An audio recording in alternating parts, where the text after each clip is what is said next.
Good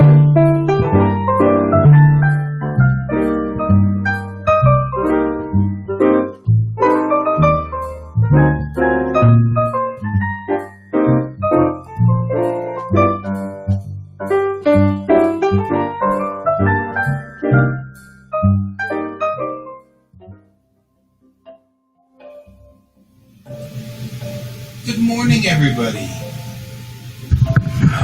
I need my microphone. Good morning, everybody. There we go. You can hear me now whenever I have my microphone here. Isn't that nice? Happy Wednesday. Here we are, working on more drawing. And that's what we're going to do today. So, yeah, it's interesting. We're hitting sort of the hotter days of the year. And so, good morning, Brent. With the hotter days of the year, I've got to get more of my heat dissipation units working. So, I have a little teeny swamp cooler right behind me. It's like this wide and this tall and about that thick. But it has to be filled up with water every day. So I have to, some people water their plants. I apparently water my electronics. So this is like a thing for me, and that's okay. We're going to work a little bit on Ron Fortier's projects today because that's on the docket. I'm going to go ahead and try to finish up one of these projects today. So we're going to work exclusively on the second Elio that we were working on before. So we're going to do that. I'm going to move my microphone over to here so that we can get to working. And I'm going to turn on the screen. All right. Now, I've already... All right, we're just going to get here. Interesting thing about moving the microphone to right here is that you're getting a reflection of my voice off of the screen, my monitor here, which I find fascinating to some degree. I'm going to clean my monitor from all of the dust that it has accumulated over the night. So, here we go. Okay, so I went on ahead and I got us a 3D render of the background for this. So I've got a 3D render of the background. I was kind of working a little bit on the drawings behind there. And I'm not entirely satisfied with the drawings of the characters in the foreground here. I feel like I kind of want to work on that a little too. So we're going to work a little on the characters in the foreground, and we're going to work a little on the background. Since we 3D rendered the background, I can pretty much just draw directly on that. So I've got that on this different layer here, which I'll call BG Blue Line. There we go. And this is a foreground blue line.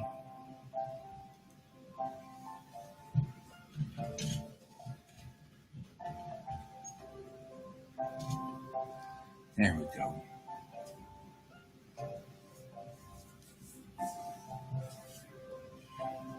All right. So here's what we're going to do. We're going to take this guy here and bring him down just a little bit so I can see through him. We've got this BG blue line, but I'm going to go on ahead and just add a BG line. And this will be what we use for the background. I'm going to take this foreground picture out because we don't need it.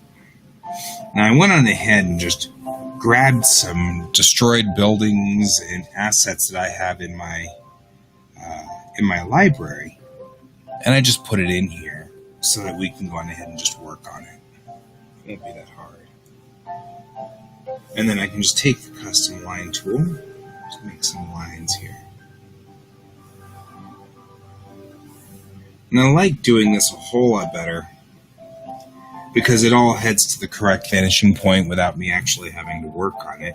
And I can do things like this twisted piece of metal above here, which looks really bizarre and strange and looks exactly like you'd expect from some poor construction site that had gotten destroyed in some hulkish war, which is what this really is.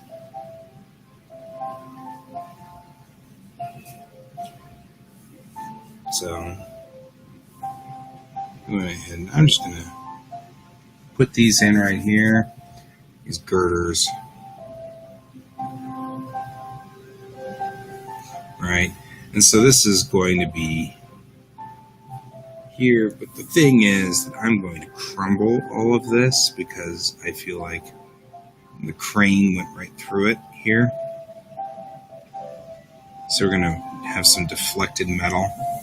We need to not be using this. We need to be using this, or this guy right here. That's some deflected. Whoa, that's too much. There we go. Bring this down there. Good morning, Brian. How are you doing? It's good to see you. We're working on a commission piece here. And I'm going to warp this metal really good because this is seriously was like damaged badly by this.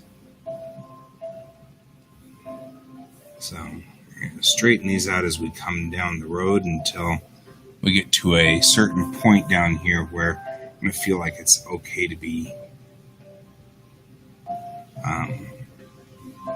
not bent.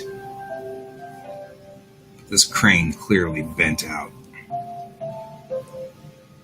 like this.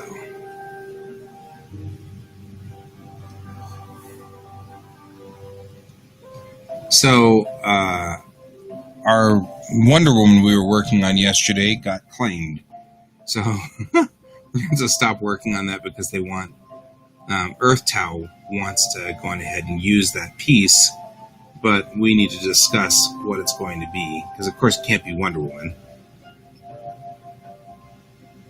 So it's going to have to be something else. So we're going to work on that. So we're going to stop working on the Wonder Woman piece here.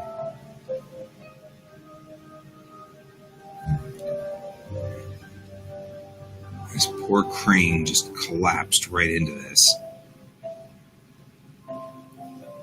So there we go. We'll do that.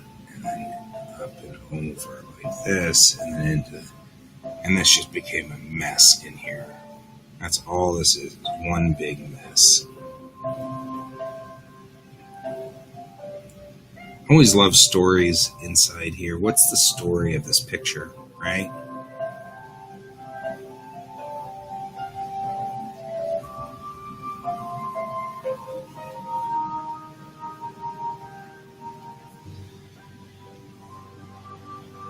Oh, hey, that's always good. That's the whole point, right? We're all supposed to be here just hanging out with one another, drinking coffee, enjoying each other's company.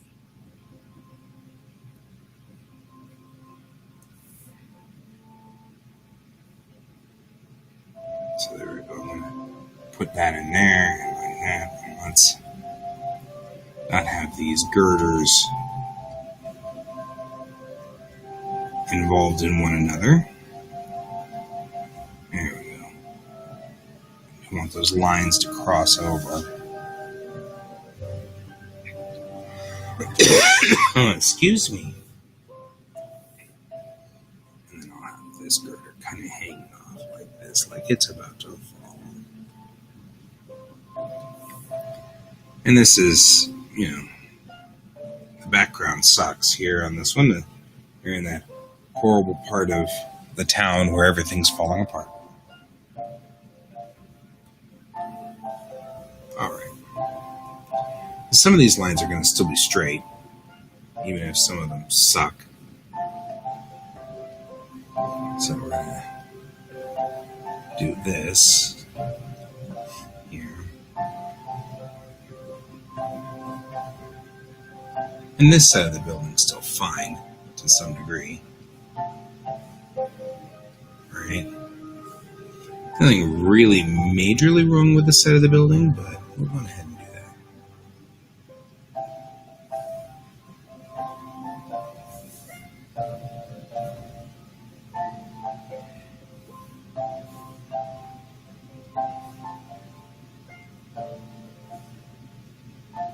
Now I want to make sure when I do these squares that they're sealed.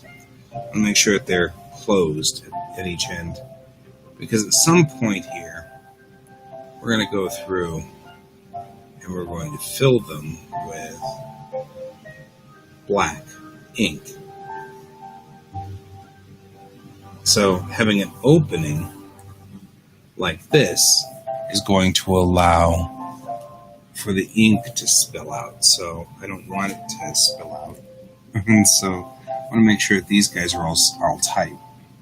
I don't need to worry as much about this, but that's one that could do some work here. So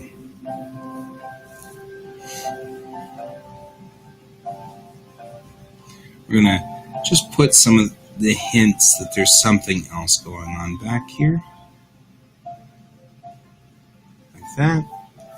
I'm going to fill this in, right?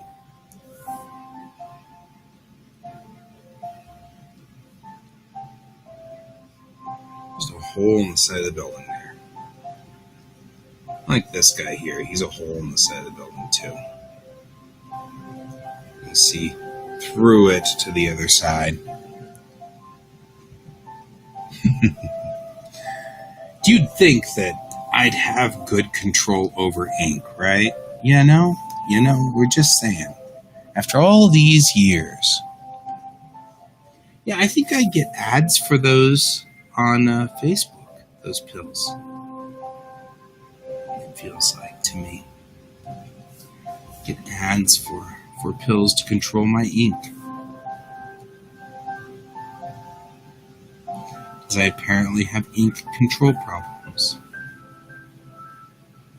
Right? Okay, so. I know, he really is. He's on it this morning, isn't he? Good morning, David. Good to see you.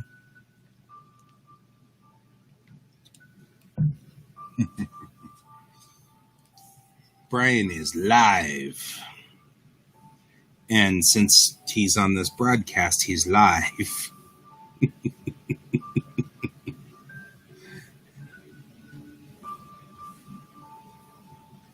Okay, so these used to be windows, but they aren't anymore.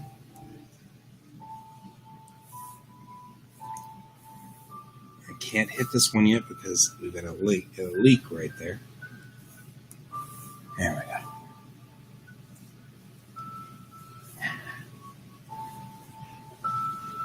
Now on this one, we've got a girder that comes out to here and then gets stopped.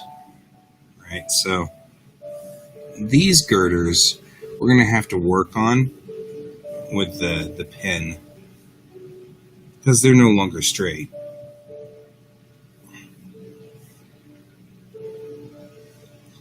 These are bent girders. I think part of what happened to this building. Hello, Donald. Good to see you. Welcome to the show. We're working on a commission piece for an illustration for Airship 27, which is a group of people who do, I want to say, either like pulp novels, specifically do pulp novels. So, what we're working on here is a bunch of destroyed buildings, looks like to me. So we're going to be working here like this. Like this. I'm going to crack the concrete. You're here stressing out the concrete and making it work. Right, I'm just going to crack this like this and like that.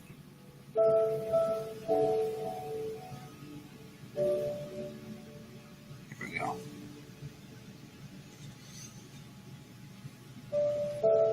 And so all we're doing here is stressing out the concrete and making it look look like it's been damaged quite a bit. Looks like the roof's intact on this, so I'm going to go on ahead and just continue that roof line. It's like the roof missed getting hit by the crane by a small amount, but only on this side. Looks like on this side over here we've got like junk inside here. It's just hanging out inside the building. Right? Have things sticking out.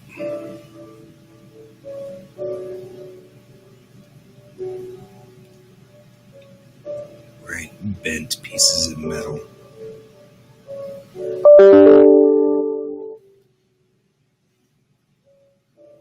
That's a good point. There'd be some rebar in this concrete, wouldn't there? So I can do that. And do kind of stuff like this. Here we go.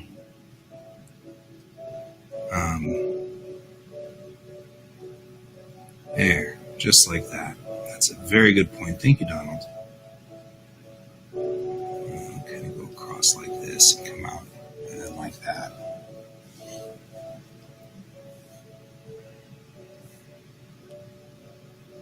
Across like this.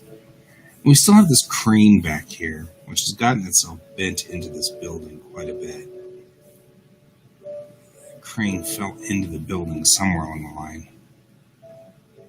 Depending on when this book actually takes place, and it's not clear.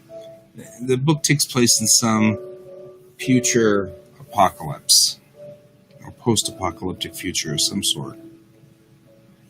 Depending on when this book takes place, this guy might have been here for hundreds of years, for all we know.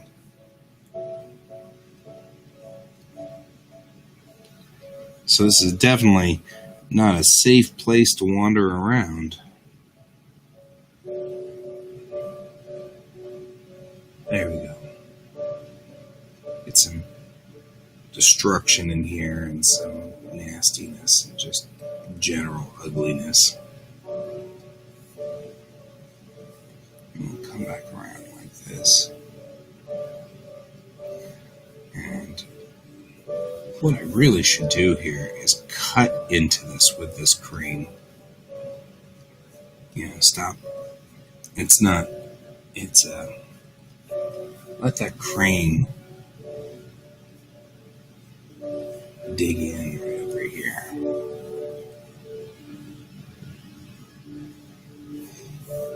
Clean up this part right over here. There we go. So the brush I'm using here, it gives a nice fill to this area. I mean, it really has a nice, it can really brush out like that. I really like it. It's very good. It also gives me some interesting effects when I'm in here. I can deflect that in.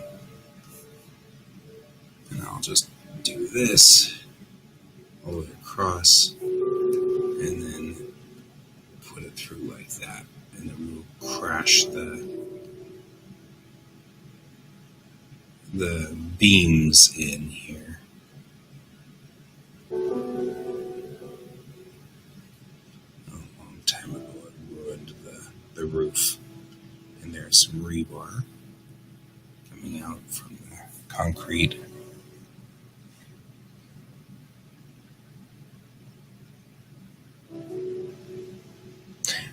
Yeah, I'm sure that they could probably use this crane for all kinds of stuff if they could just get it back up and running. And just put itself in the middle of this building. But I think that the concept, I'm looking kind of at the way the story was written, I feel kind of like civilization collapsed. So you'd need larger equipment to get this crane out of this building. It'd probably be very useful once you got it out. You're right. I'm feeling like certainly could repair this crane and get it back up online.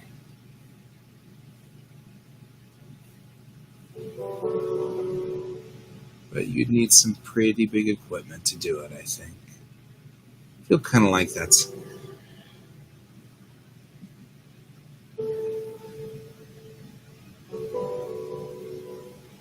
Oh, that's true. That's very true. The engine probably still worked on the crane.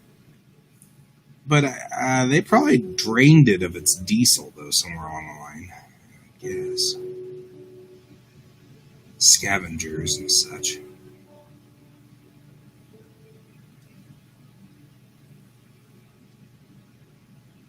But if you could find fuel, you could still use the fuel, or you could still use this motor. I think you're right. Probably very right. Engine on the crane's probably still very good.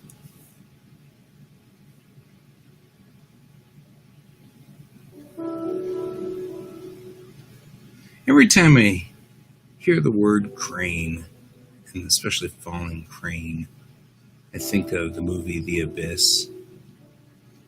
That crane that kept coming down to you. The crane is on its way to you.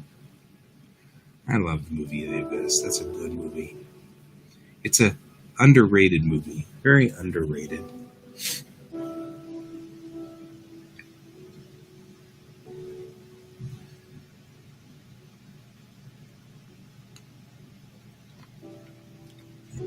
I agree. The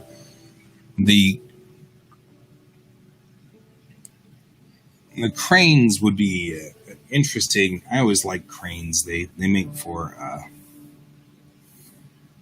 they make for good broken things to have back here.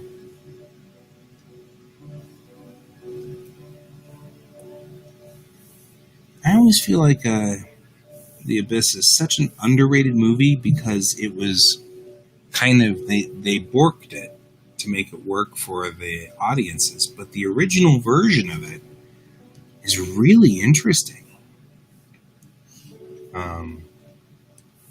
The director's cut, and you see what Cameron was really interested in doing.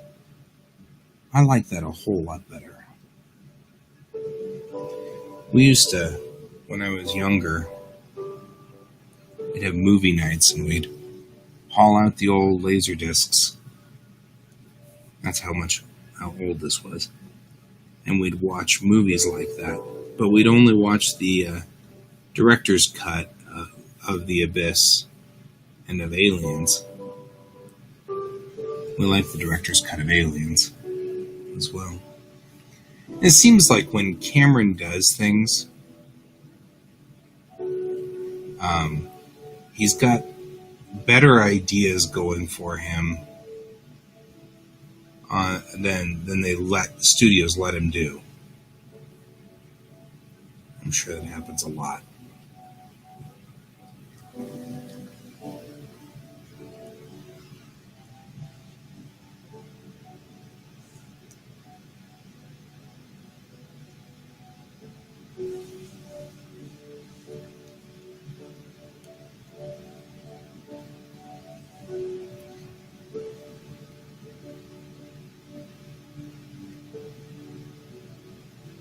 Yeah, a lot of people don't think that cranes have motors, but I mean, how do they move around if they don't have a motor? I mean, I could see that being definitely a thing, right? Yeah, if they had smart physics, they could probably... It seems like, and that's another thing, it seems like in post-apocalyptic world,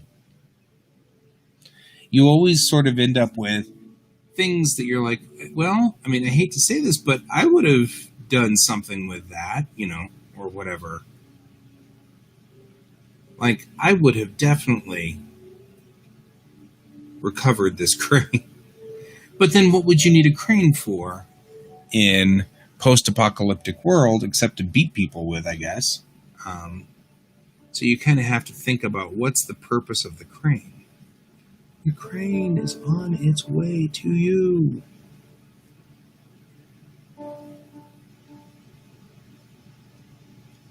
right? What would I use a crane for in post-apocalyptic world? So there's where I would go for that. I'll ask Donald that one. What would we use a crane for in a post-apocalyptic world? And I'm not being facetious. I'm serious. I mean, like, what could we use a crane for in a post-apocalyptic world? Because there's got to be a purpose for it.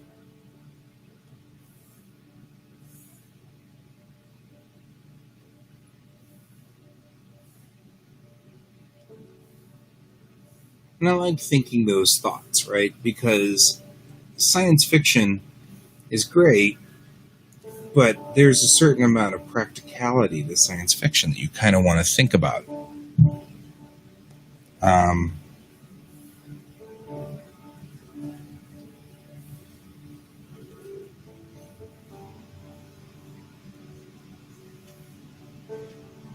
And you think about these things, you're like, well, in post-apocalyptic worlds, they always have sort of just wreckage everywhere. But then you think, well, that's great, but wouldn't people really use that wreckage? Because I would.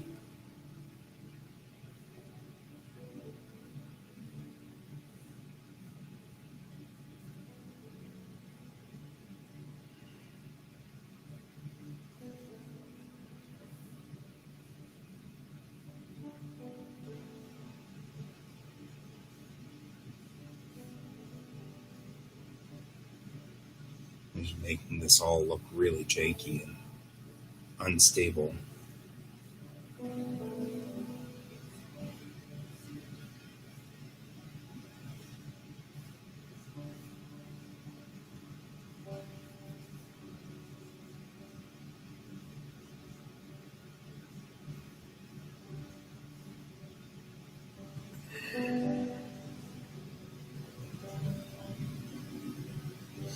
I don't know. I mean, it does kind of make you wonder what would happen in a post-apocalyptic world. Where would you be? Right? So, where would you be, David? That's the question, you know. What would you be doing in a post-apocalyptic world?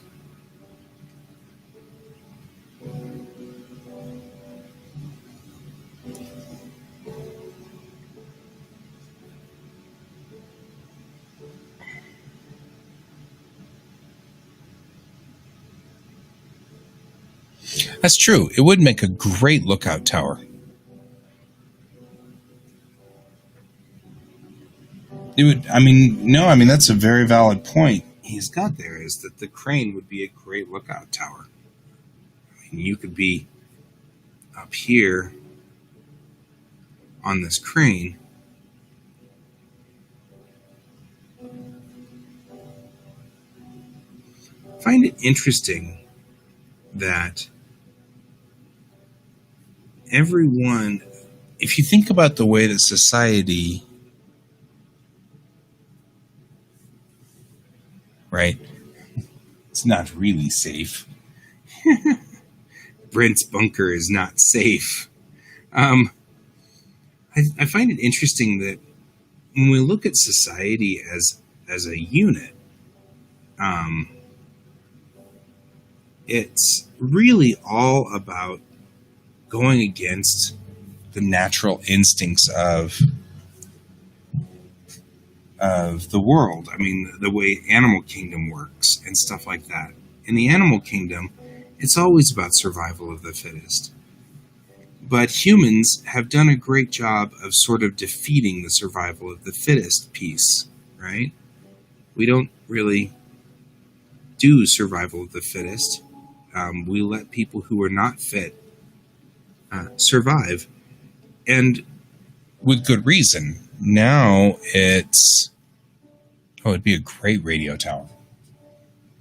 I mean, now we value intelligence and thinking over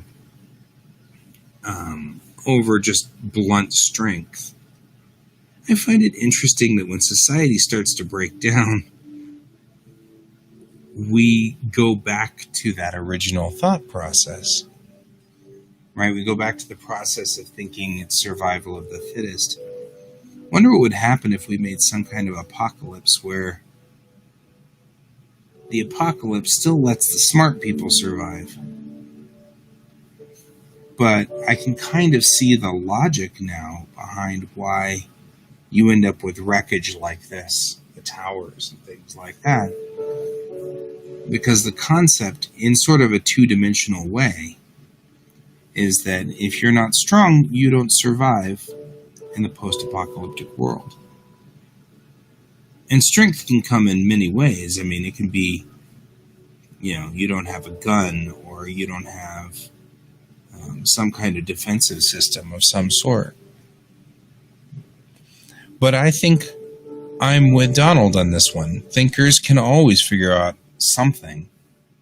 I mean, my first thought is, I'm certainly no longer, at almost 50 years old, I am no longer capable of really getting into rough and tumble sort of fighting anymore.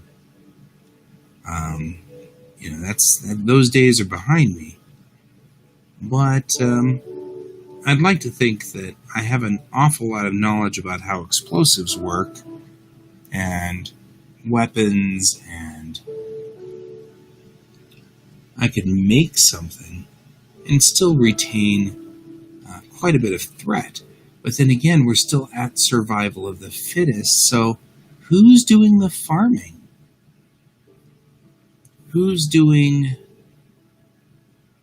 all of that stuff? Without farming, without our agriculture, we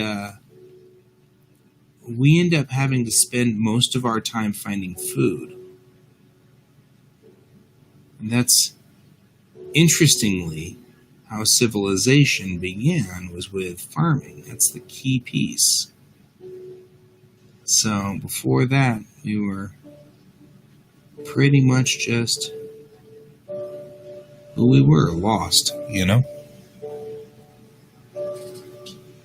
So,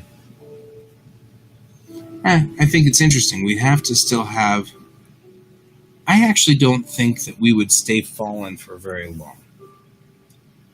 I think if you spend too much time with humans without agriculture and without civilization, we really would revert right back to animals in a big hurry.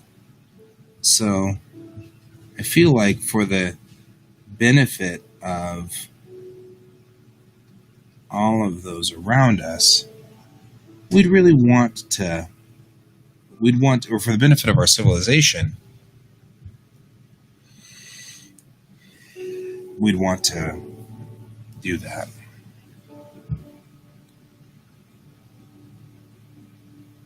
Yeah, and I think that that's what's interesting for me. What's interesting is how Walking Dead has been illustrating that in their books and stories.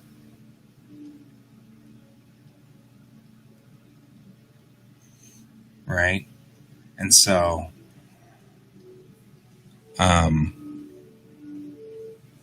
they've been kind of illustrating that the strength isn't always guns and ammo in the fallen world. All right, moving back out. That's what we've done so far. It doesn't look so amazing yet, does it now? Let's duplicate this and make this the 100% level layer. It does look pretty cool, though. You gotta admit, it does look like it's in lousy shape, though. Okay, we'll head up here, back up to the top of this, because I really want to get on line work here and do this. There we go.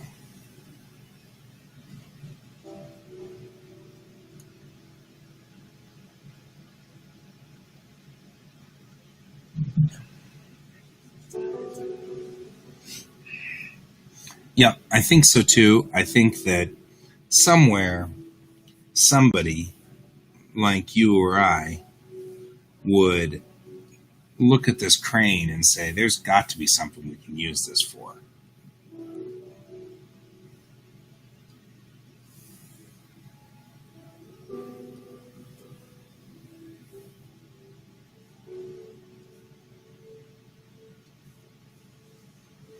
I mean,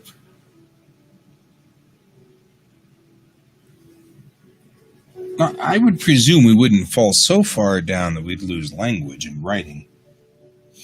Writing is, well, agriculture is older than writing, so I wonder if, would we go backwards through, I mean, would we revert?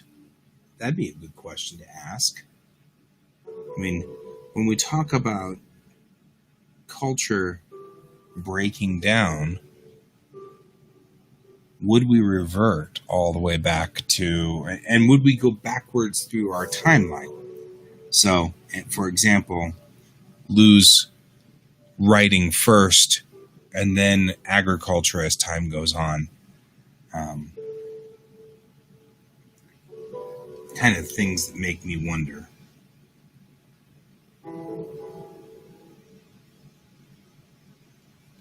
So there's that.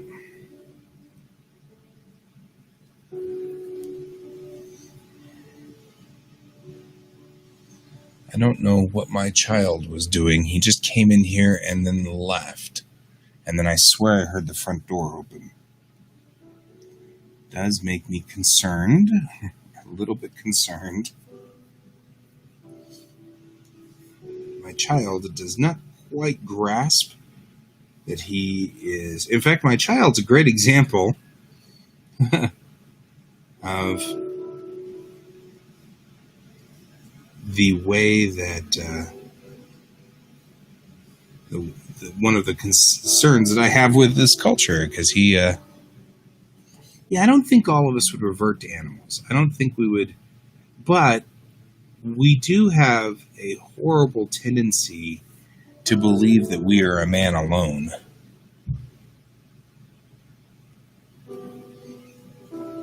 And you'd have to know, I mean, agriculture is not easy. It's a rougher skill than it looks like. So somebody would have to know where to go with it. I mean, you'd have to know when to plant and when's the season.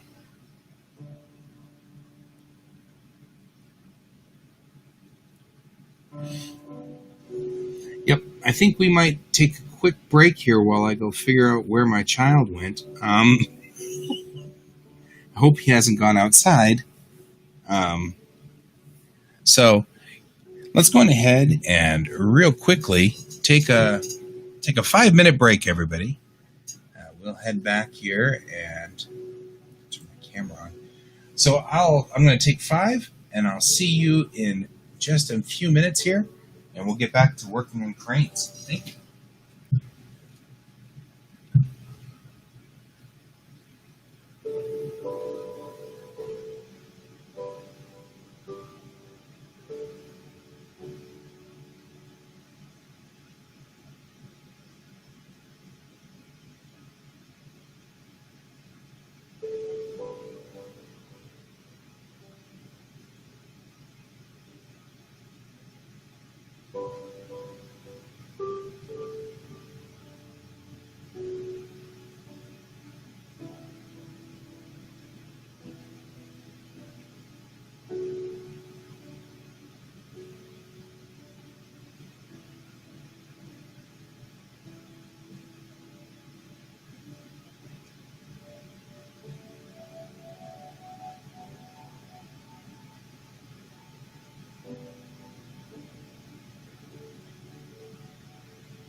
I deeply apologize for that, guys.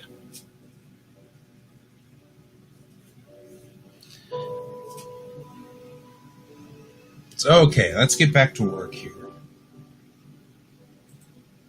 My child is, of course, just fine. He just has absolutely no clue about being a child.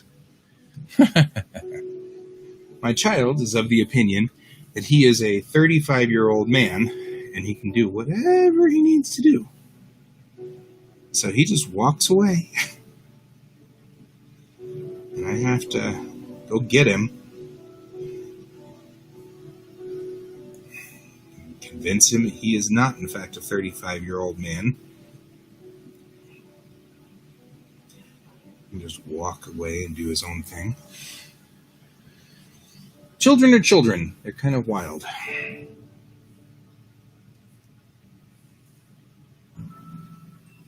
Okay, this crossroads right here. I think that crossroad would be popped. So let's do that. Pop the strut out here over here.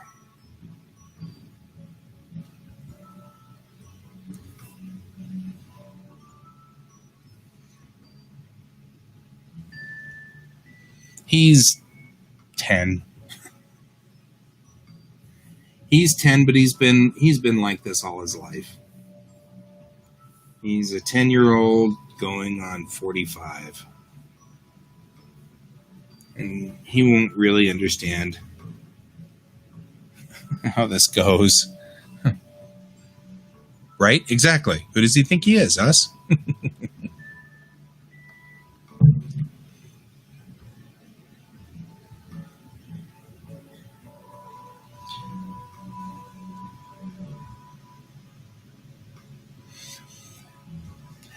And my thought is that in this particular instance, I'd be willing to bet that this part of town is probably irradiated or a hot zone in one way or another. Maybe not literally hot, but certainly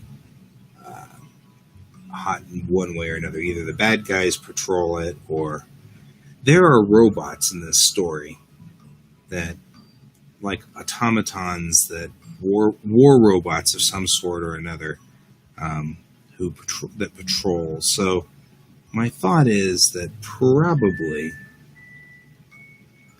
what's happening here is that nobody has retrieved anything off this crane because it's too dangerous to wander this city. The main characters are somewhat of a pair of superheroes to some degree. So the war bots of this area don't really affect them much. Well, they're not really superheroes, and I guess there was a scene earlier just before this illustration of which the guy was concerned about a warbot. So,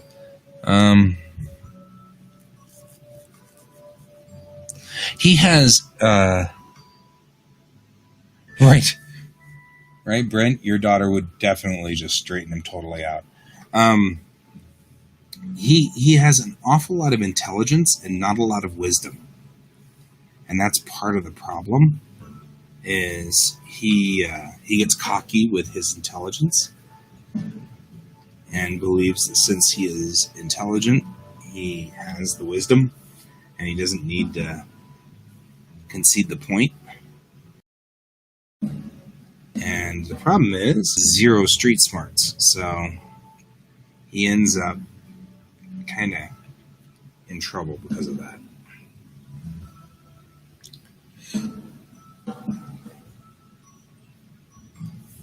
I would love to think that someday, though, and actually, I have a lot of empathy for his situation. I remember being that age, and I remember it being kind of tough, and I remember being similar to him in a lot of ways. I was sure I understood how the world works, and of course, the world's just blazingly complicated. It's, even if you take away a lot of the, just the taxes and things that kids don't really need to worry about, it is difficult to understand human interaction. It's difficult to understand why you need to know these rules. Why do I have to report in to my dad all the time? What's the story here? It's tough. It's abstract to think about somebody kidnapping children. It's a completely abstract concept. It doesn't make any sense. So, I get it. And I empathize.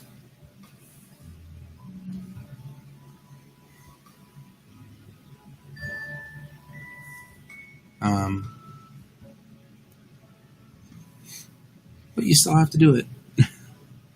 Doesn't change anything.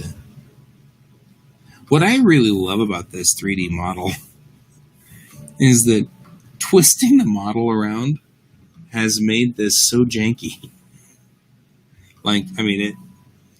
It really messed with the model and its design.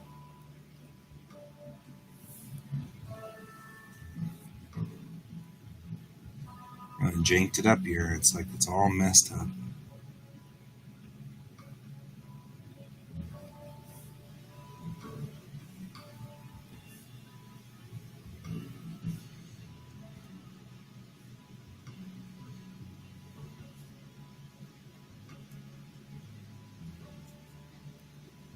So, we really need a hotkey for L, which is really U, and that's the hotkey for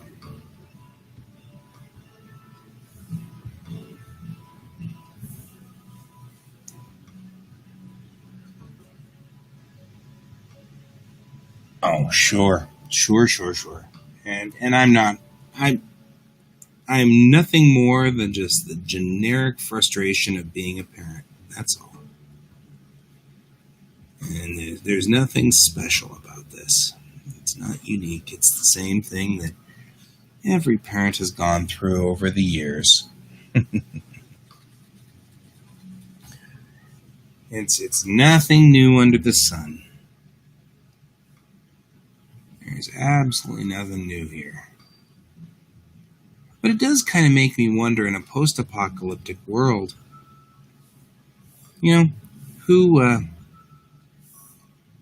how do you raise children? What are the challenges you'd have to worry about here? I mean, you think about that in this world, where everything is all screwed up and messed up, and our culture is gone. I know we'd survive. We're good at that. We're like cockroaches. We don't go anywhere. The question really is, though, how do you raise a kid in this mess? I feel for that. The female protagonist on this particular story is effectively a girl, like a young girl. I think she's a teenager, but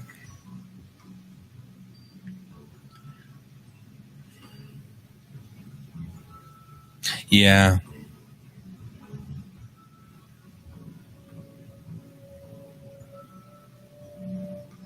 I'm not 100% sure the author has thought through.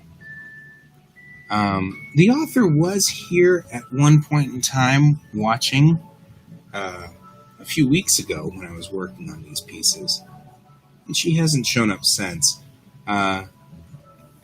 So all we can really do is speculate on her behalf, which is fine. We would certainly not be the first people to do so. The question that Donald's posing is, how are the war robots doing maintenance? And I get the impression that these war robots have been kind of wandering around. I'm sure a lot of them just didn't. And they stopped working at some point, So I figure that's probably what happened, is you only have a certain number of them left that are kind of operating. And yeah, I think you're right. Kids would be... Brent, I think the kids would be more like 1800s or 1920s kids. You'd have sort of street rats sort of things going on. Civilization's got some real benefits here. I mean, sure, we're fighting the Battle of the Bulge for all of us here, because of all the sugar in our foods. But on the flip side, at least the kids don't have to be street rats. There's that, which is useful.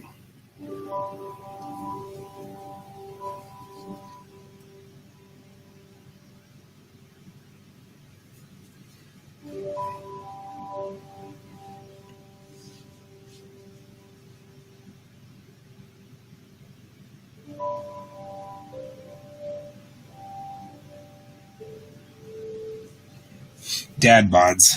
You got it, Chief.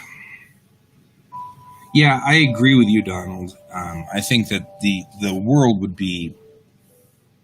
There would be a lot of dead kids.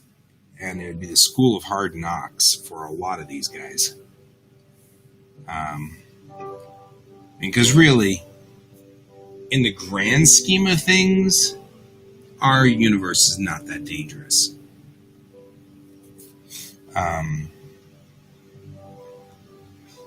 But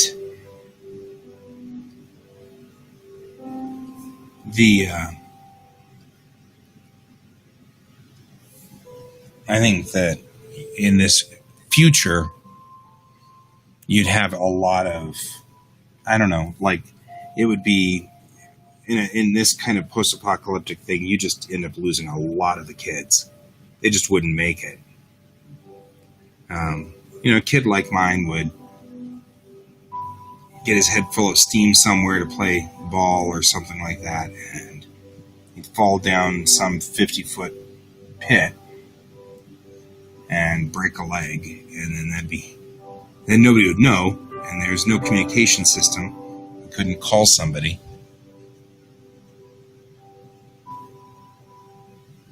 Right? In Australia, where everything wants to kill you. Australians are just that way. Which, it's funny, because Australians are such wonderful people in general. Well, except for my buddies, who are, jerks. And that's because they're my buddies. I don't know what the problem is. Anyway, I get to make digs at Australia. Which, the bummer is that my 3 or 4 Aussie friends are usually asleep during the time that I do this, so they're never going to be here for me to harangue them and harass them for their country.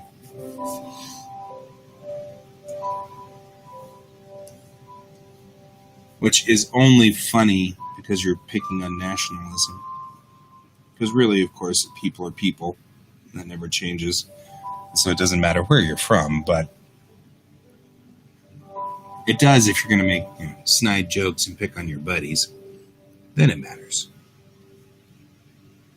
Or if you're Scottish and, and very, very drunk, then it's impossible to understand you. I know this from experience.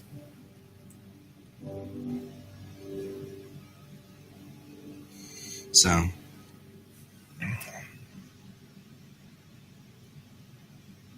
right? Descendants from convicts, they're all nice.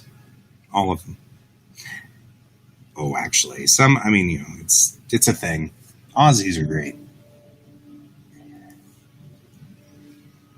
I find it interesting when you're in a mixed culture or a mixed environment and you're dealing with a number of different cultures, but all of you guys are aliens to the culture. It's actually a lot of fun because then you find all the things that are similar and all the things that are not.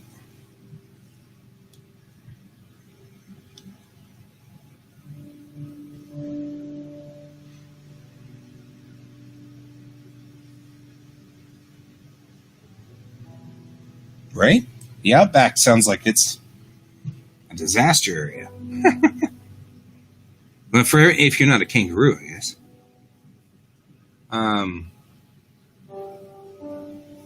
But you're right. I think that we would have very well trained kids, and I think when you talk to people who talk about Second Amendment and things like that, there's a certain amount of, well, what if we were in the Wild West, and we need to have our kids trained, and I think that plays a big part in that argument.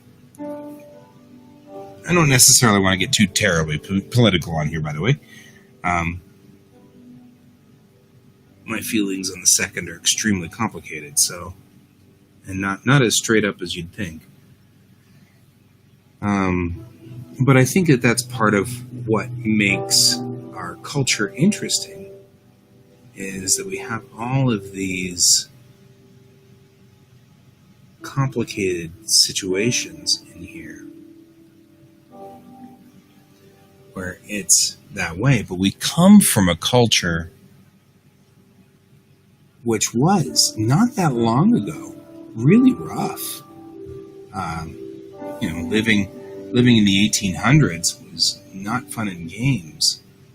I do a lot of genealogy with my family stuff, and my family goes back all the way to the 1600s here, and there's a lot of family words, and it's the way to do it, my friend. It's the way to do it. I also feel like, of all people, you're probably very qualified to teach people about guns. I never had an interest in firearms, so I'm the worst person to teach people about guns. I have trigger discipline, I have muzzle discipline, and I understand those concepts, and for the most part, I am terrified of loud noises. So I don't have any interest in guns at all. They're just big and loud, and they make lots of loud noises, and I'm not a loud person until I yell at my kid. So I figure when it becomes appropriate to teach my child about firearms, I think he'll go hang out with my auntie, or with my sister, because his auntie is ex-Army and far, far, far better qualified than me.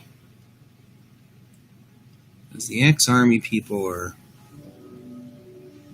good at this stuff. And anyway. And that's just the way it goes.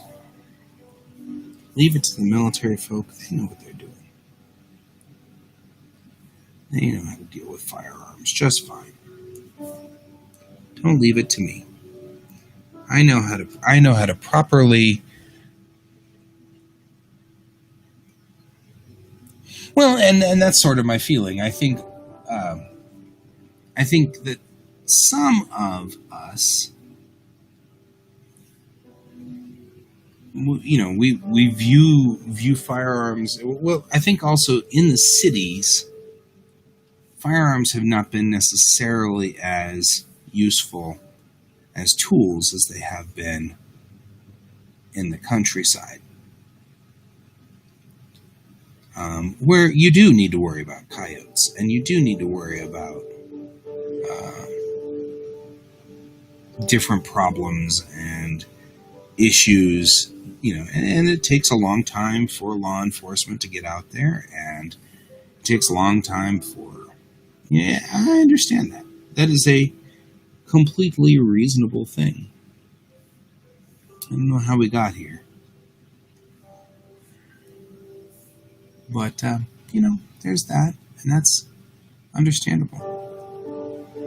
I just think that the folks who are like ex army or former Marines or things like that, they've had much better operational training with firearms, and it's a good thing to let them handle that job.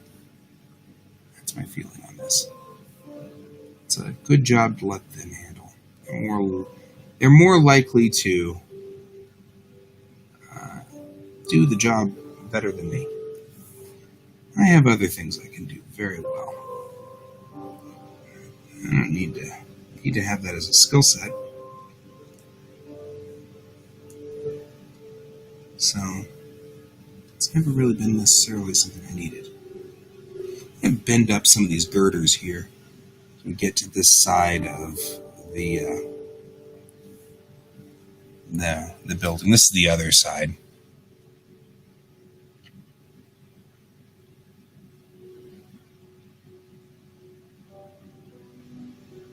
Hey, Garuda. Navy guy. I like Navy. Navy folks, cool. Although, you end up with some inter service rivalry, and I expect that. And yeah, Garuda, we have a fallen crane here. So the piece that we're working on today is an illustration for a book here, and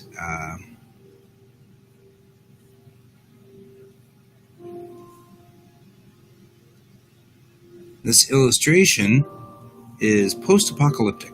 So we're just putting in girders all over the place. We've got a fallen crane right here.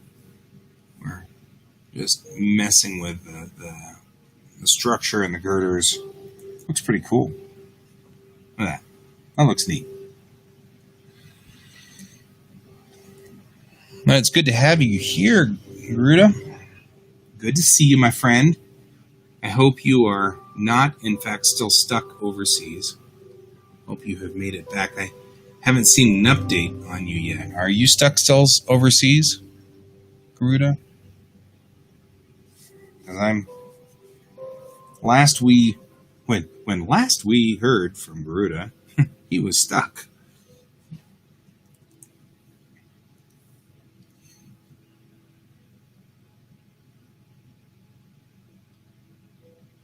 So, put this in right here, and we'll go through here. What we're doing here is I'm just putting this face of this building in here. This side's not affected right here by the collapse, but this part will be right through here.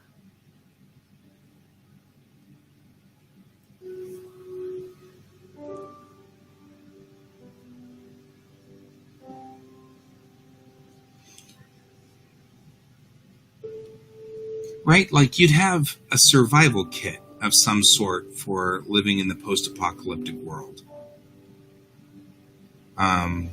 I agree. You'd have a knife and some cloth and But I think I'd also really, really, really watch my consumables. Like I think for a while, it'd be all right to have, like just a plastic water bottle. But at some point in time, the plastic's going to start to get nasty or deteriorate. You know what I mean? So there's going to be stuff like that. And then bandages. There would have to be a home base somewhere. Because you're just going to run out of these consumables at some point in time.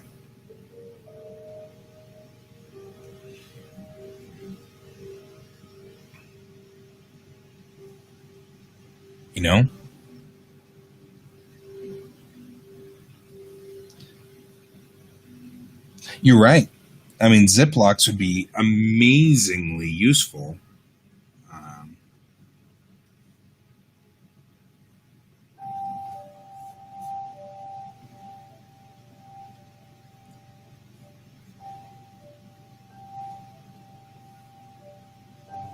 It'd be very, very useful all the way across the board to have Ziplocs. I feel like I'm drawing a Z at the same time we're talking about Ziplocs. Okay, so this guy's going to have, just like we were talking, some broken glass, right?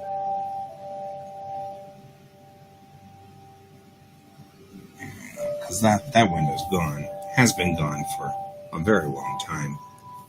So all it's got left is just shards of broken glass.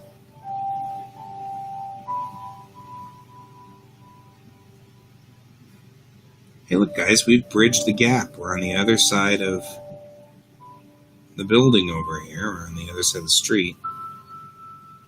And we're here just making it nasty.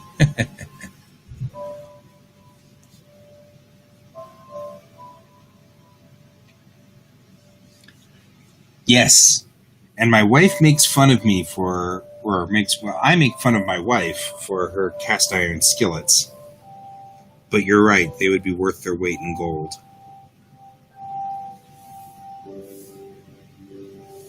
And then she'd be like, I told you so. And I'd be like, dang it, you're right. I can't really argue with that. See how useful they are? And I'd be like, I'd feel really bad that I made fun of her all those times. And since this isn't post-apocalyptic world, though, I'm just going to continue to make fun of her, I guess. As, seems like a thing. And she will just kill me a lot. Which, is what happens. It is the nature of things.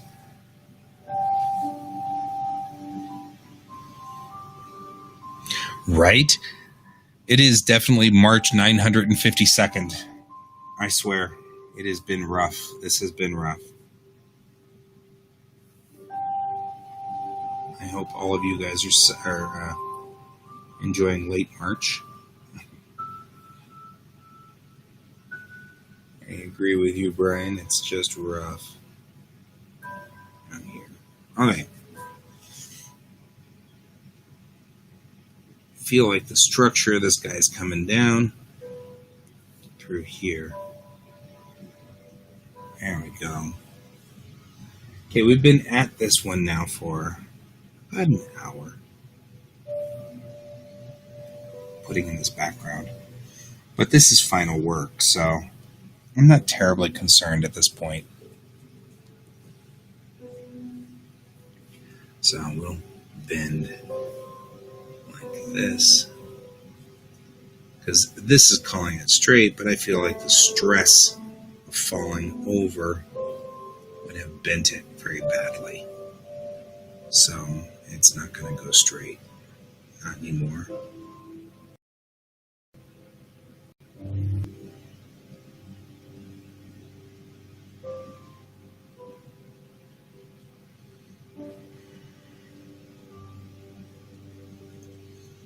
So we're going to bend this over and twist it. It's been pretty twisted now.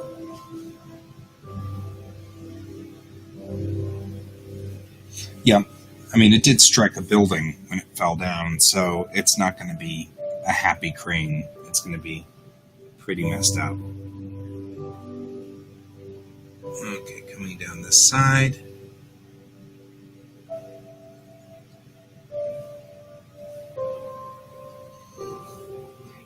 I just realized something. Nature would have reclaimed a lot of this. I feel like. And I feel like we have these skeletons standing up here.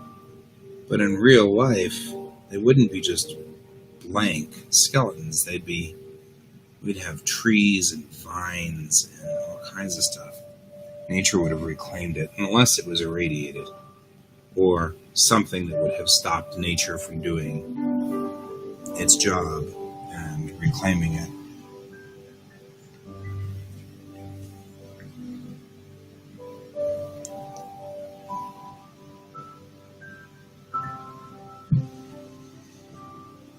Yeah, that's what I'm thinking too, is it toppled into this building. So kind of went over, whoops. It went down like this and then crashed into this building, thus stressing out all of this area through here. And that's one of the reasons why you've got this like twist going on through that area. I agree with you. Nuclear trees, huh? And spiders. Gigantic spiders. Australian spiders. We were talking about Australia earlier. Gigantic Australian spiders. Super huntsmen.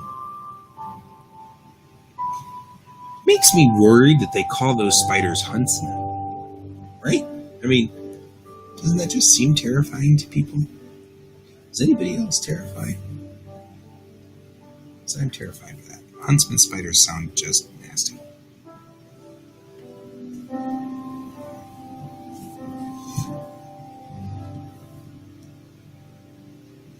So,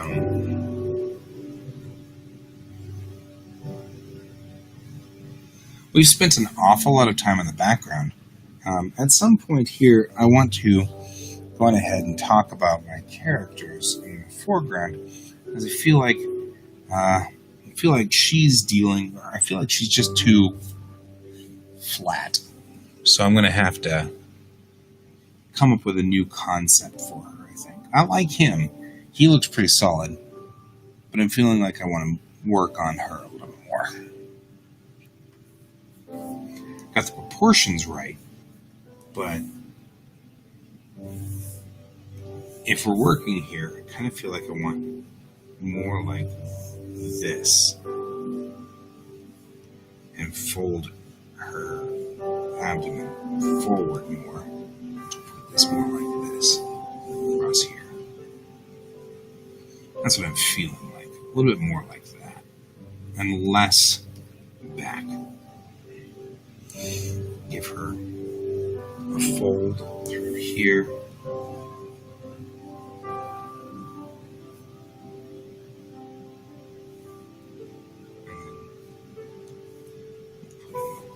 Through here as well. There we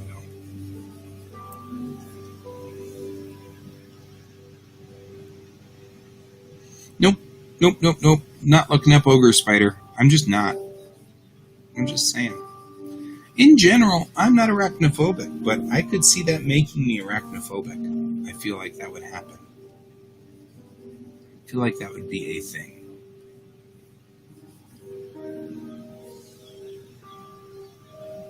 Right? Now, neon green would be cool. I gotta admit, neon green spiders would be cool. Alright. Straightening out this part of her chest. And we're just putting this forward. She's... There we go. Much more like that. And let's see how badly we messed up the anatomy. That's not that bad. I thought that'd be far worse. Excuse me.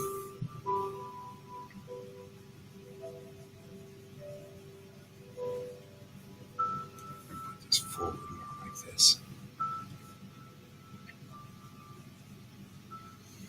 She's not a big person at all, so we gotta make sure we keep all of her proportions small, light, and not big. So... around there. Let's give ourselves some of this. Kind of get an idea of where this is going.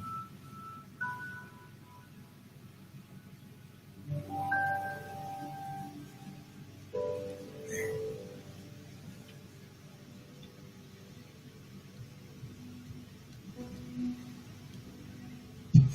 Yep, actually I haven't decided what she's wearing yet at all. I'm going to have to go back to the description on her and find out what she's wearing. I think it says that she's wearing pants and a long sleeve shirt, but I also feel like they're probably wearing something with a hood of some sort, so feel like I've got like she'd have a hoodie that would be folded back, so her hair would deflect in on this, like this.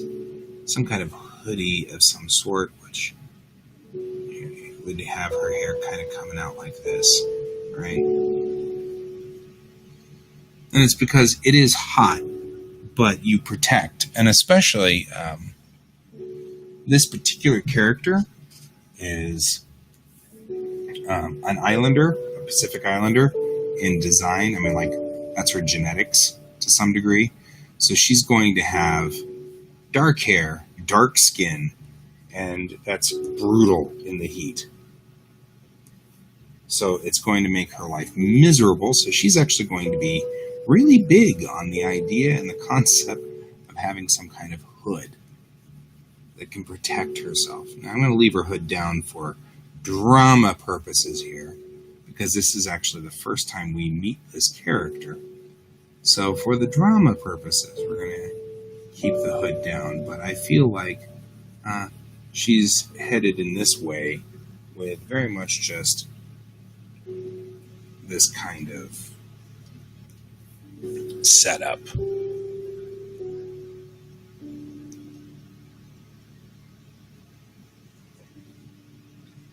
I actually agree.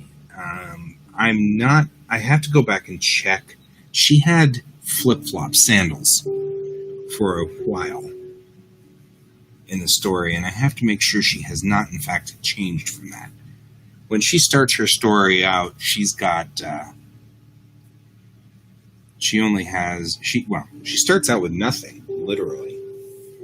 And then she gets a cloak that she can wear. Because she regenerates early on in the story. And by regeneration, she just comes in from nothing. So when he finds her, he has to wrap her in his cloak. And then she gets scrap clothes for a while. And then it says something about, oh, I like that. That's a great idea, Donald. He was saying maybe she has an umbrella. I love that idea. She might actually just have an umbrella, like picked it up somewhere. Makes for... I don't think she'd be carrying it.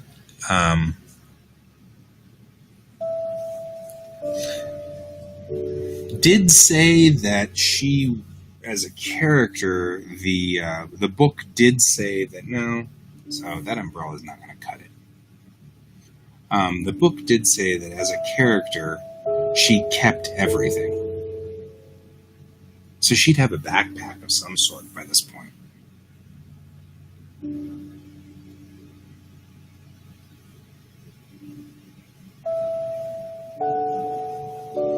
She'd be carrying everything in this backpack.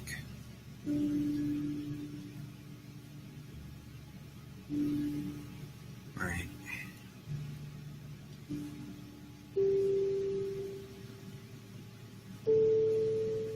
Move that around. No reason to... There we go. Let's put that here through here like this, because she would have a... This is a post-apocalyptic land. She'd have a backpack of some sort.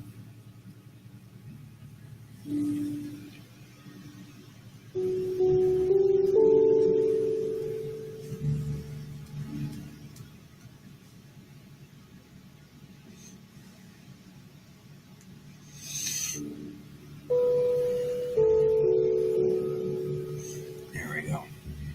I'm liking this a whole lot better. I'm not liking the fact that I'm going to have to go back here and add some more junk back behind her, but, that's okay. That's just the nature of the beast. I'm going to go for that. I'm going to go for... I have to remember on her cheese. So I've got a separate plate for this blue line. So I have to remember to only use my pin for this, and not, in fact, erase, because that won't help us any. There you go. So this was going to go straight back like that. And then you get just a little bit of bulge right here where the hoodie pops out. It comes out from the strut here.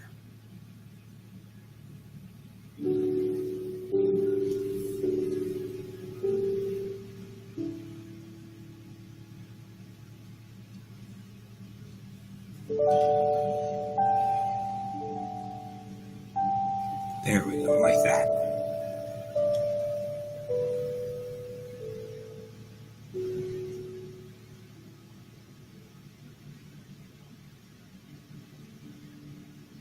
I feel like unless it's snapped on the front there, it'll be on the other side of her breasts, because that would be painful. This would be an unpleasant way to carry this backpack. So unless it's got one of those cross beams across there, it's not going to go that way. It's going to go straight up on the other side of it. Otherwise, it's just going to crush her breasts, and she'll hate life, and she'll hate the backpack, and she won't think it's cool. Nobody thinks it's cool when body parts get crushed. There we go, more like this.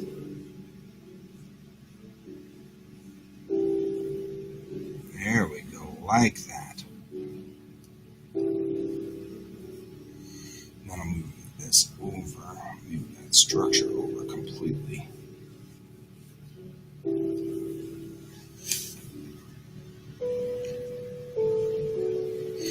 She doesn't.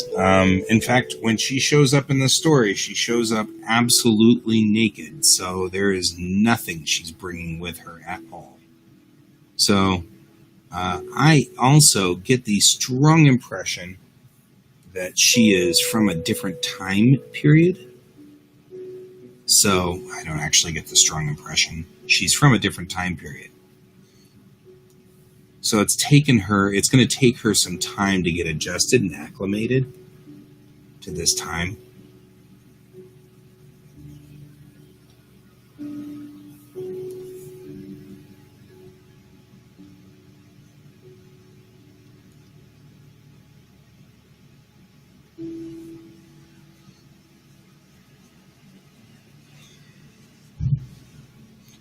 So, in fact, she doesn't end up with a lot of things that she can use, I don't think. So I'm going to go ahead and do this. And do that. Let's give her the actual hoodie itself.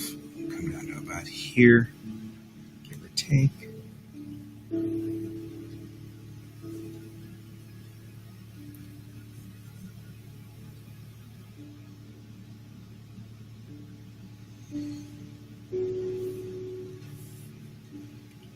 There we go, more like this.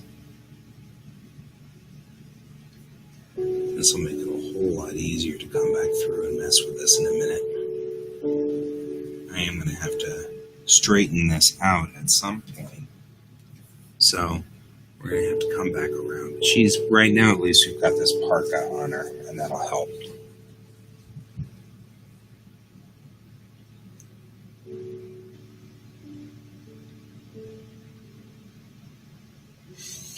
It didn't say she had any birthmarks or tattoos. All I've got from her is that she's Polynesian in style, but not Polynesian necessarily in culture, just Polynesian in style. So she has lightish brown skin. She has small chest, small hips. So, but definitely Polynesian in style is the way that the author described her. And so I get a very... And the author continually refers to her as young in thought process. So making sort of like the author constantly kind of gives her and she makes stupid impulsive moves like a kid.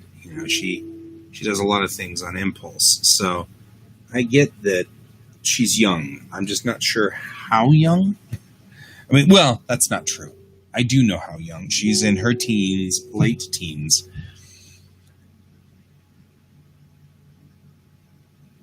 And she has a few phobias going for her, but they don't show necessarily in this first illustration. And like I said, they're both kind of superheroes in their own way.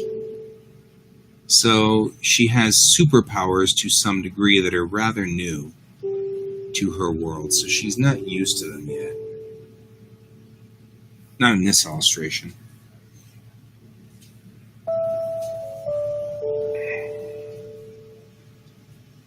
So we're kind of moving along with this character just fine here, I guess.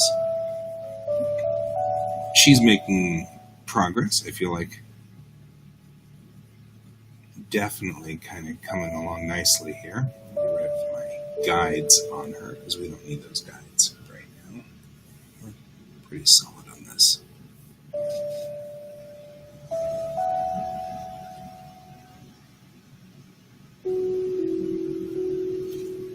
Yeah, I feel like she's got definitely a pioneer spirit. Reading the character in a lot more. I feel like we've got kind of that kind of attitude going for her. There we go. Get this design in. Go across the clavicle check. Okay, we're good.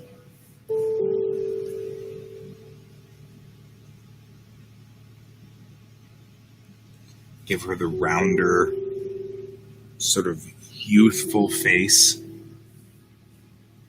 And I'll give her the little baby hairs that we get from Asians and Polynesians and that area. So she's got the little baby hairs coming down in front of her ears.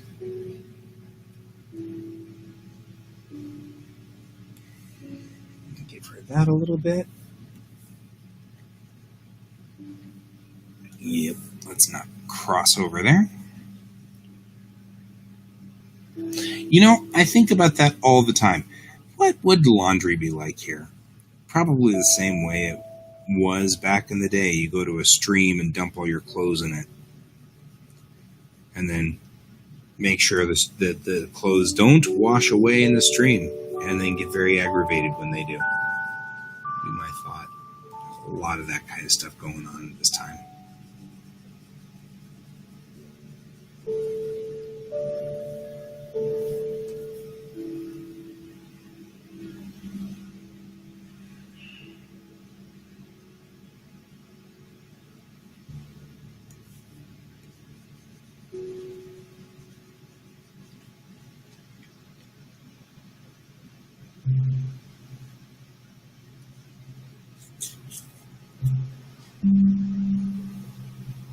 Yeah, I mean, I guess she could use a string to manage her hair. I don't know.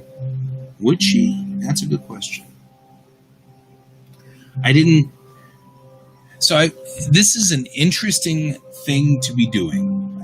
We are working on, I'm actually going to put this up here in the front because the line work should be in the front. Like all of this line work we just did, we're going to have to undo because it's in the middle of her. Oh, that sucks. I really should have done this before. If I work, it's going to have to go away. Oh, well. That's such as life. It'll look great, though.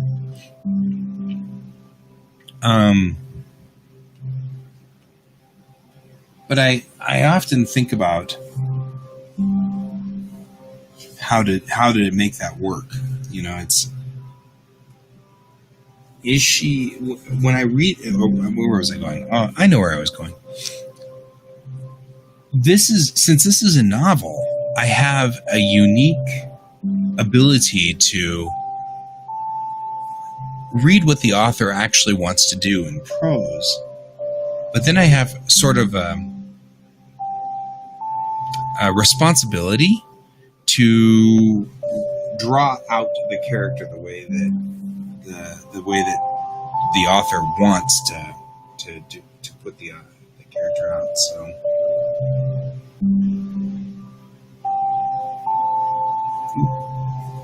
bumped my elbow there. So have sort of this responsibility to the story.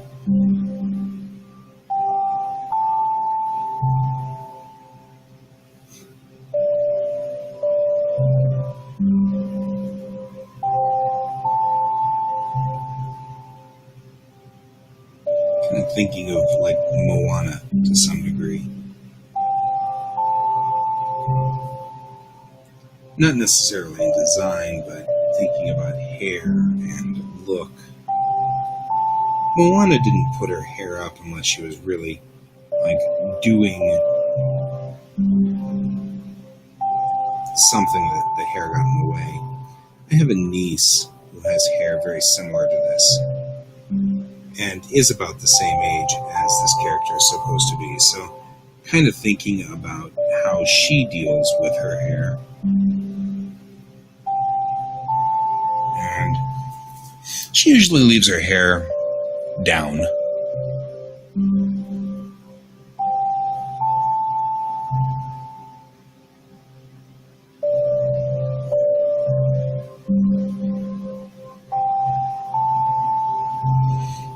There you go.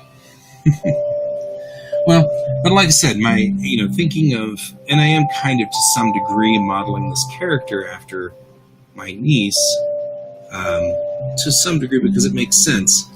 I can think of, and I'm rather close to my niece, and I'm fond of her, and she and I talk a lot about weird things like her hair. So I kind of have had these discussions because, 15-year-old girls are really big on their hair. And that is a definite thing that she has had issues with recently. But yeah, and that for the most part, she leaves her hair down unless it's in the way. There are those times where it does do that, and I'm not worried.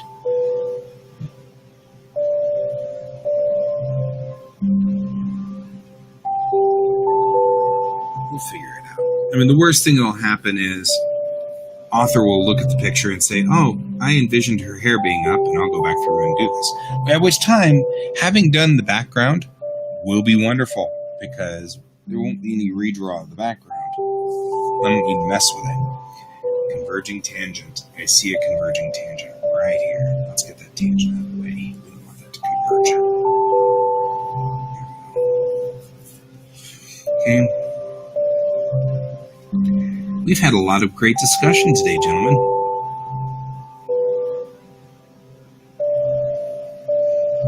I just got the notice that we've had 100 posts in here. I'm not sure what big thing that makes us. Yeah. Hair is a thing.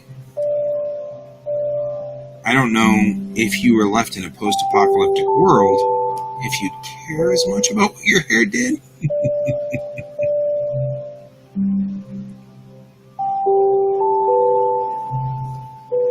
But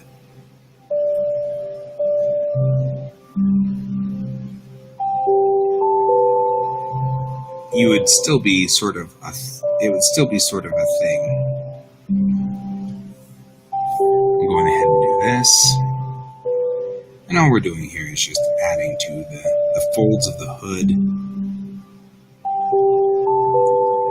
Right? Kind of making this work here.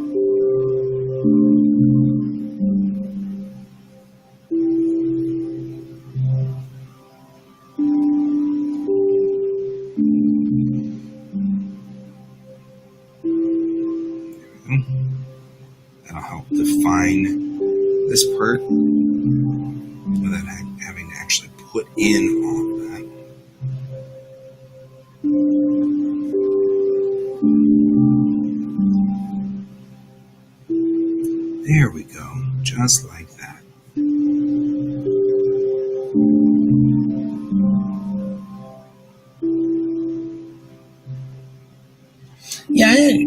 would they have toenail clippers? Would they have toenail clippers? Few ladies do sell books, but no reason to exploit it. I'm actually, this what Freed, right? She doesn't get, this isn't new.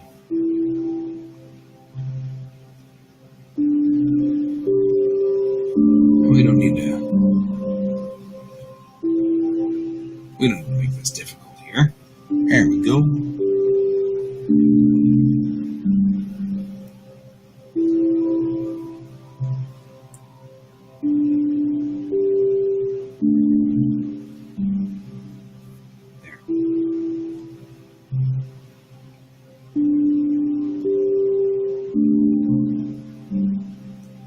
There we go.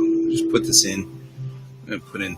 What I'm doing is here, I'm just stressing the fabric a little to make it work a little bit more. And I don't know what we're going to do for 100. We hit 100 every so often on our show, where we and it doesn't say anything. It just says, "Congratulations, you reached 100 messages today with Restream Chat." So I don't know what that means other than we've hit 100 messages, gentlemen. Well done. So I really personally love it whenever we hit the 100 messages mark. It means that we've had some interesting discussions and we've talked about some interesting stuff, and I like that. And that's kind of why you're all here, I'm hoping. Love chatting with you guys. Makes this so much better than just drawing it by myself. This is so much more interesting.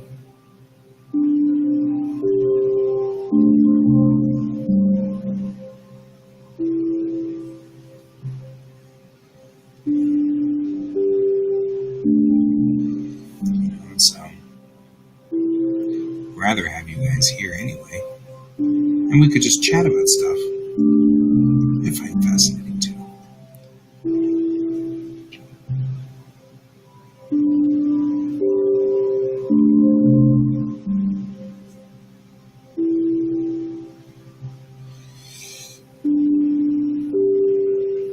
That's alright. I am too. I am definitely a chatter.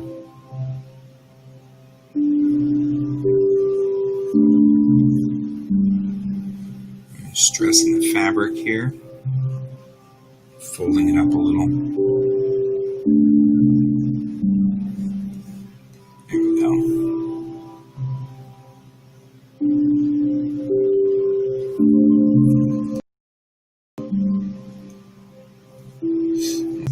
Looks solid.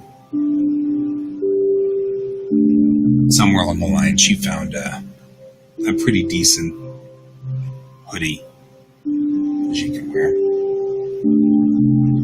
Let's go ahead and head up here into her face. Gave her some largish eyebrows. Definitely dark eyebrows. And then putting them straight across like this is a trait that is a kind of more, it's not centered. There we go. This is more of a trait of, in mainlanders, a little bit, the straighter eyebrows are more of a mainlander trait. So that's kind of a thing I'm giving. But then I've got this bumped nose here, which is very much a Pacific Islander trait. Sort of a wider nose with a bump. Ooh, that's too wide. Let's go back and fix that.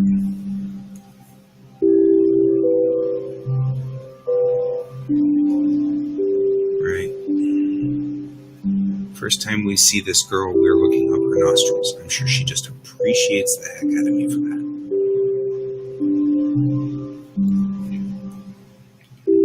Other thing we're going to do is cross the fill through. So that a lot of the Pacific Islanders specifically don't have a lot in the way of a fill through. That's that divot underneath your nose.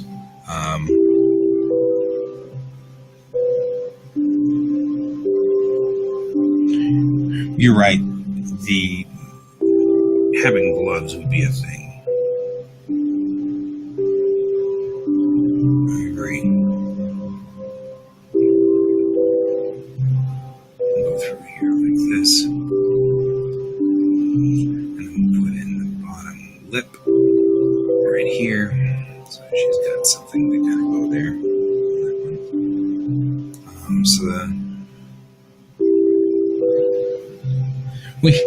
We're going to talk about the weirdest parts of the human anatomy that you never knew existed.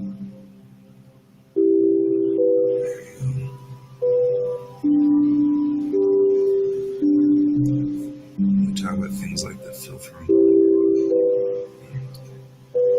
Never thought that I'd be needing anthropology to draw people, but you do. Yeah.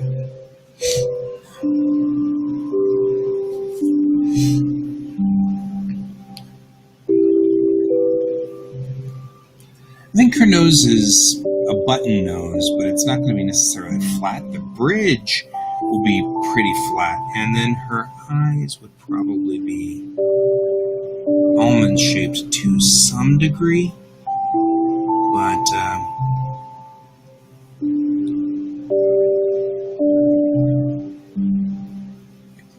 little wider there.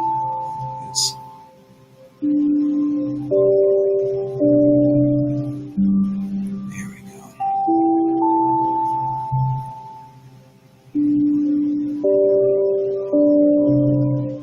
And of course, her eyes will be just brown, very brown. Here.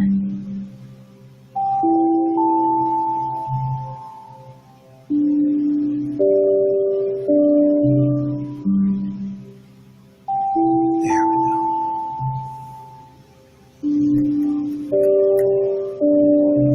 Now we know what she looks like.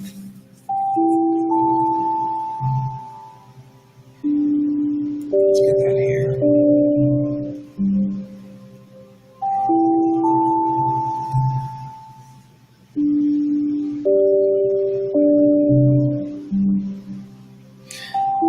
Hanging monkeys, huh? I think these guys are in some part of the Americas, plausibly. So I think the flora and fauna would matches a little bit more either. She's been displaced in not only time, but in space as well. Maybe she feels like she's still got just too much there. Just a little less. There we go. She's not that young. She's young, she's not that young. So, but I feel like whenever I read this, the flora and fauna of this universe are, well, it is definitely desert. So there's that.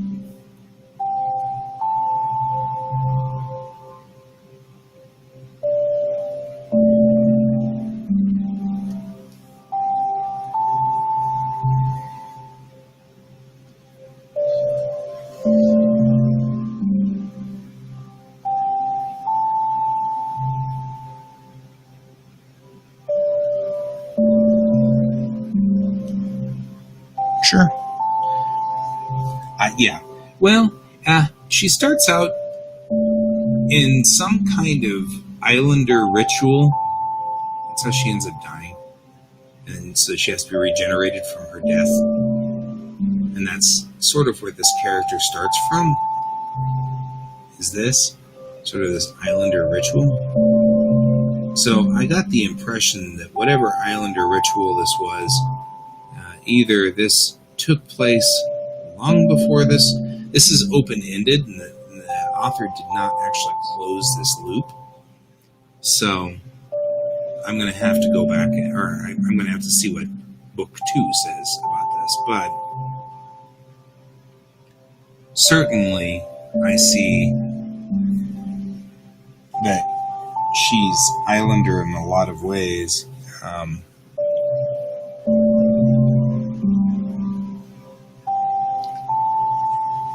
Yeah, plausibly. So, okay.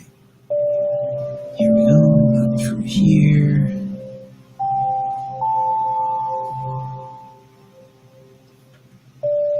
We're just cleaning this up.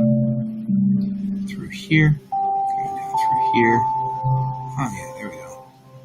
Look at that. Jump back. I'm going to go in here with white and just highlight parts of this. I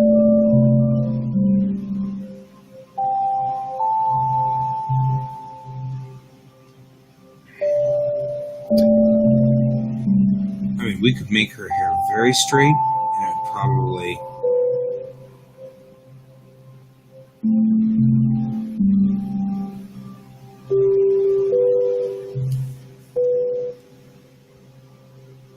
There we go, like that. There we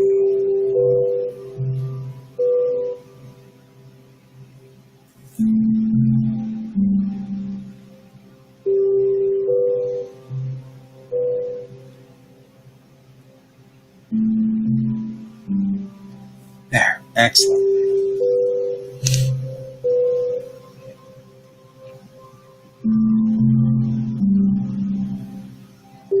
Desert or dessert? You know, either one of those things could happen. I'm just saying.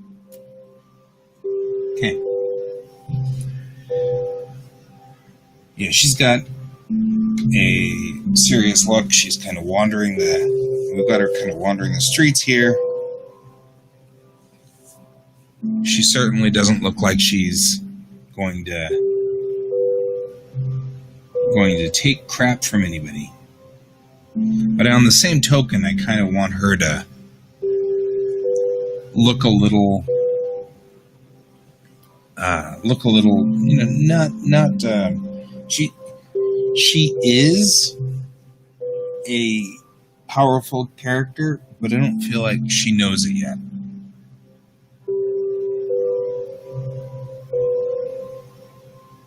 Okay, we're getting there. We're getting there. So this Elio is going to have to be completed later, because we only got to the top half of this piece. But we're definitely going to have to come in here on this one in a bit and do that. And that's fine. That's fine. Yeah, you do want her to be somewhat approachable. I mean, as a character, obviously she's the access point to the story. So we need her to be not unapproachable, certainly. So, I mean, I agree. Approachable is good. Approachable is good. So, okay, well, we're coming up on the end of the show here. I want to thank all of you guys for being here with me. I know I saw David a while back, but I haven't seen him in a while. I hope he's still here. Hope you survived. But I do appreciate Donald and Brent being here and chatting with me today. That's really cool too. And don't worry, nobody talks too much here. I talk. I'm the only one that talks too much, and I talk the entire time. I never shut up. So I see. Yeah, David's like, I'm still here. I'm not dead. I appreciate you hanging out. I do. Yeah, we'll be back. I'll be back tomorrow morning at 10 a.m. and we'll continue on. I'm not going to probably be working on this piece for a while. I may continue this piece this afternoon. There seems to be a certain amount of urgency with the client on this one. Tomorrow, I'm going to be having a meeting with the guys at Earth Tau. The guys at Earth Tau are kind of chomping at the bit for me to work on a couple of other pieces, which they're okay with letting me try to speed paint. So we're going to try speed painting with the Earth Tau characters. I don't know if so. I know that Brent and David, are familiar with this, but for you, Donald, Earth Tau is a card game that's being produced locally. And it's a superhero card game, and they've got a whole bunch of not Superman type superheroes, and kind of things. And so they need a bunch of cards for this. I did a ton of cards for them right off the bat. Like the first 16 or 17 cards in their set are all mine. Now David's doing a couple of cards for them, which is great. And so I'm going to, but they've asked me to, for diversity's sake, not put in more manga style cards. So I'm going to be trying speed paint. So that's what we're going to do next. But the piece that I did yesterday, which was Wonder Woman, they kind of said, "Ooh, we want that. So don't make it into Wonder Woman." And so I said, "Oh, that's no problem. I'll speed paint anything. So that's not an issue." But then they're like, but we don't know what yet. So put that on hold. So we'll see what happens. So either way, guys, I will see you all tomorrow. I do appreciate you all hanging out with me, and thank you for keeping me company while I draw. And I'll see you tomorrow morning at 10 a.m.